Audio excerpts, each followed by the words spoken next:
Hello दोस्तों, नमस्कार। आपके अपने यूट्यूब चैनल में आपका स्वागत है। इस वीडियो में हम बात करेंगे कई सारे बड़े अपडेट के बारे में। अमेरिका में लेटेस्ट अपडेट सामने आया है जिसकी वजह से डाउ जोन्स में काफ़ी प्रेशर देखने को मिला और भारत के बाज़ारों पर भी इसका असर पड़ सकता है। साथ ही कुछ कंपनियों में बड़े अपडेट हैं जिनकी वजह से वो कंपनियां काफ़ी फोकस में रह सकती हैं।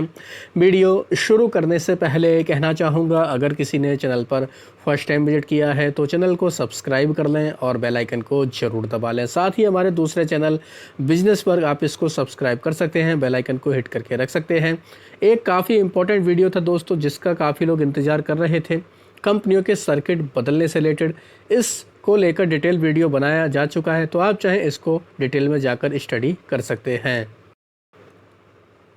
तो सबसे पहले बात करेंगे उस इम्पोर्टेंट खबर के बारे में जो नहीं आनी चाहिए थी, और उस खबर के आने का असर आप लोग देख सकते हैं डाउ जोन्स पर देखने को मिल रहा है। लाल निशान में डाउ जोन्स है, जबकि 1400 पॉइंट ये ऊपर हमें देखने को मिल रहा था। यानी कि देखा जाए टॉप से करीब 1400 पॉइंट के आसपास हम लोग को डाउ जोन्स नीचे देखने को मिला है, केवल और केवल एक खबर आने की वजह से।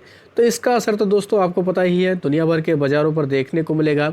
नैस्डैक की अगर बात की जाए, ये भी देख सकते हैं, यहाँ पर भी हम लोग को काफ़ी ज़्यादा प्रेशर देखने को मिला। ये भी ऊपर से अगर देखें तो यहाँ पर भी दोस्तों हम लोग को काफ़ी ज़्यादा प्रेशर देखने को मिला। ये भी लगभग 800 पॉइंट हम लोग को नीचे देखने को मिला है ऊपरी लेवल से। अगर आज की बात करें तो लगातार डाउ जोन्स और नैस्डैक में प्रेशर है। उसके पीछे का कारण क्या है दोस्तों, आप लोगों को पता होगा कि डोनाल्ड ट्रंप ने चेतावनी दी थी, धमकी दी थी किसको?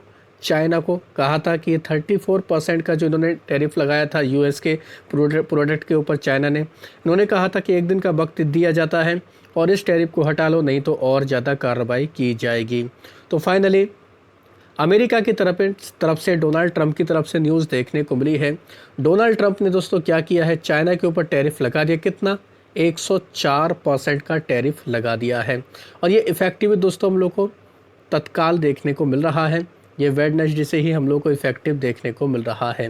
तो दोस्तों ये जो टैरिफ लगाया, इससे क्या संकेत मिलता है? इससे ट्रेड वॉर के संकेत हमें देखने को मिल रहे हैं। अब ऐसा तो नहीं है कि चाइना भी चुप बैठेगा, चाइना की तरफ से भी कुछ ना कुछ एक्शन लिया जाएगा डोनाल्ड ट्रंप के ऊपर, अमेरिका को लेकर। तो इसकी वजह से अनसर्टेनिटी मार्केट में अब देखने को मिलने वाली है। तो ये काफ़ी घातक खबर है, काफ़ी खतरनाक खबर है। इसकी वजह से दोस्तों हम लोग को काफ़ी ज़्यादा प्रेशर वाला माहौल देखने को मिल सकता है। हमारे बाज़ारों पर भी इसका प्रेशर पड़ सकता है। इसी बीच हम लोग को एक और अपडेट देखने को मिला। ये जो अपडेट आया है दोस्तों, ये हम लोग को देखने को मिला एलन मस्क को लेकर। एलन मस्क की तरफ से दोस्तों क्या किया गया है, डायरेक्ट अपील की गई है। किससे? ट्रंप से। किसको लेकर?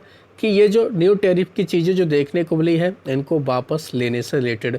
तो ये भी कहीं ना कहीं दोस्तों मीडिया में खबरें चल रही हैं, जो कहीं ना कहीं कह सकते हैं हम लोग काफ़ी इंपॉर्टेंट खबरें देखने को मिल रही हैं। तो ये जो टैरिफ की न्यूज़ देखने को मिले चाइना के ऊपर, इसका तो हम लोग को असर देखने को मिलेगा। तो सबसे ज़्यादा असर कौन से सेक्टर पर पड़ने वाला है, उन कंपनियों के ऊपर भी चाहें तो आप नज़र रख सकते हैं, उनको भी स्टडी कर सकते हैं। चाइना के ऊपर जो दोस्तों हम लोग को टैरिफ देखने को मिला, उसका सबसे ज़्यादा असर पड़ सकता है मेटल कंपनियों के ऊपर, मेटल सेक्टर के ऊपर। तो आप चाहें Hindalco, Tata steel, JSW steel, Vedanta, SAIL, Jindal steel and power जैसी कंपनियों के ऊपर नज़र रख सकते हैं। हिंदुस्तान जिंक के ऊपर नज़र रख सकते हैं।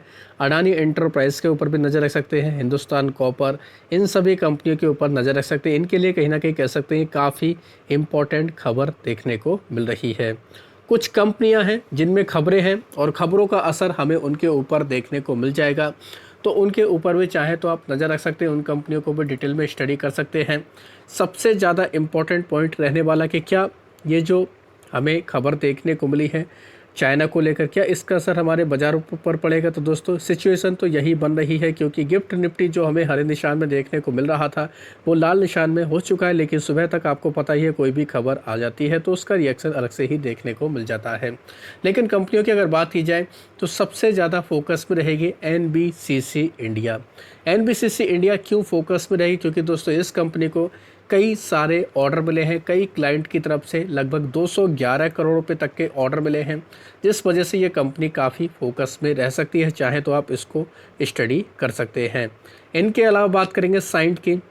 साइंट में भी एक न्यूज़ देखने को मिली है। साइंट ने लॉन्च किया है सेमीकंडक्टर सेक्टर में एंट्री करने से रिलेटेड एक नई सब्सिडरी का, जिसका नाम रखा है साइंट सेमीकंडक्टर। इन्होंने इस कंपनी को लॉन्च किया है, तो इस कंपनी के लिए कहीं ना कहीं कह सकते हैं ये अच्छी खबर है। इनके अलावा बात करेंगे दोस्तों सेनको गोल्ड की। सेनको गोल्ड ने अपने बिजनेस का डेटा दिया है, अब तक का सबसे ज़्यादा ज़बरदस्त कंपनी ने Q4 में परफॉर्मेंस दिखाया है। कंपनी ने रिकॉर्ड गोल्ड प्राइस होने के बावजूद शादी के सीजन में Q4 में 23% तक की ग्रोथ दिखाई है। FY25 में कंपनी ने 6,200 करोड़ रुपए तक का रेवेन्यू रिपोर्ट किया है। तो देख सकते हैं दोस्तों, ये कंपनी की तरफ से अपडेट देखने को मिला। 23% का ग्रोथ देखने को मिले कंपनी के रिटेल सेल्स की अगर बात की जाए। साथ ही टोटल रेवेन्यू ग्रोथ करीब 19% के आसपास अगर देखा जाए फोर्थ क्वार्टर में 1300 करोड़। टॉप लाइन देखा जाए टोटल अगर इस फिजिकल ईयर की बात करें 6,200 करोड़, यहाँ पर भी लगभग हम लोग को 20% तक की ग्रोथ देखने को मिली। हर पैरामीटर पर कंपनी ने काफ़ी अच्छा परफॉर्मेंस रिपोर्ट किया। तो सेनको गोल्ड इस वजह से काफ़ी ये कंपनी भी फोकस में रह सकती है। चाहे तो इस कंपनी को डिटेल में स्टडी कर सकते हैं। हालांकि टॉप से देखें तो ये भी 50 से 60% तक कंपनी हमें नीचे देखने को मिल रही है। HDFC बैंक में भी एक अपडेट देखने को मिला। अपडेट ये है कि कंपनी के बोर्ड ने संजय डिसूजा को emerging and informal micro enterprise group का हेड नियुक्त किया है। ये बैंक की MSME स्ट्रेटेजी के लिए अहम माना जा रहा है, तो ये भी कंपनी के लिए काफ़ी इम्पोर्टेंट अपडेट सामने आया है। कॉनकॉर्ड बायोटेक की बात करेंगे। US FDA से कंपनी को एक टैबलेट है उसको बेचने की मंजूरी मिल गई है। ये मल्टीपल स्क्लेरोसिस की दवा है। US में इसका मार्केट वैल्यू $402 मिलियन तक का देखने को मिलता है, तो ये भी कंपनी के लिए कहीं ना कहीं अच्छी खबर हम लोग बोल सकते हैं। NTPC ग्रीन एनर्जी की बात करेंगे। इन्होंने दोस्तों महाप्रीत के साथ में एक जॉइंट वेंचर किया, डेवलप करेंगे 10 गीगावाट का रिन्यूएबल एनर्जी पार्क, तो ये भी NTPC ग्रीन के लिए काफ़ी अच्छी खबर बोल सकते हैं। इसके ऊपर भी नज़र रख सकते हैं। वोडाफोन आइडिया ने दोस्तों सरकार को 36,950 करोड़ इक्विटी अलॉट कर दी है। अब सरकार की हिस्सेदारी इसमें 48.99% तक देखने को मिल रही है। अब सरकार इसमें सबसे बड़ी हम लोग को शेयर धारक देखने को मिल रही है। इनके अलावा बात करेंगे होम फर्स्ट फाइनेंस के बारे में। कंपनी ने QIP लॉन्च किया है, 1250 करोड़ रुपये ये रेज कर रहे हैं। फ्लोर प्राइस 1,020 रुपये के आसपास रखा गया। कह सकते हैं हम लोग को थोड़ा बहुत डिस्काउंट देखने को मिल रहा है। अडानी बिल्मर में एक अपडेट देखने को मिल रहा है। अडानी बिल्मर का नाम बदलकर अब AWL एग्री बिजनेस हो जाएगा। ये 16 अप्रैल से इफेक्टिव होगा, तो ये कंपनी भी इस वजह से काफ़ी फोकस में रह सकती है। वहीं बात करेंगे दोस्तों एक और इम्पॉर्टेंट कंपनी के बारे में, सस्केन टेक्नोलॉजी। सस्केन टेक्नोलॉजी में भी एक अपडेट हमें देखने को मिला। कंपनी ने दोस्तों BORQS यानी बोर्क्स इंटरनेशनल होल्डिंग कॉरपोरेशन और उसकी सब्सिडी का अधिग्रहण 338 करोड़ रुपए में किया है। इससे कंपनी की डिजिटल और IoT सेगमेंट में मजबूती बढ़ जाएगी, तो ये भी कंपनी के लिए काफ़ी अच्छी खबर है। वहीं बात करेंगे दोस्तों कोचिन शिपयार्ड के बारे में। कोचिन शिपयार्ड में भी एक हमें अपडेट देखने को मिला। कंपनी ने अपडेट दिया है, लेटेस्ट हम लोग को ये न्यूज़ देखने को मिली। इन्होंने DP वर्ल्ड के साथ में एक करार किया है। ये दोस्तों हम लोग को MOU साइन करते हुए देखने को मिले हैं। इसके साथ में दोस्तों कंपनी कई सारे काम करने वाले शिप रिपेयर इकोसिस्टम में ये दोस्तों काम करेंगे, तो ये भी कहीं ना कहीं कह सकते हैं कोचिन शिपयार्ड के लिए काफ़ी बड़ी खबर फिलहाल देखने को मिल रही है। अब बात करेंगे ASM लिस्ट के बारे में। शॉर्ट टर्म की लिस्ट में 7 कंपनी ऐड की गई, जिनके नाम हैं वॉस्टन biosystem, Dayani trade venture, Ekam leasing finance, NB trade finance, fine listing technology, Kahan packaging, Swarna security का नाम है। 7 कंपनी बाहर भी निकली, जिनमें Ashiana agro industry, quality pharmaceutical, Shukra, bullions, Sonal adhesive, Websol energy system का नाम है।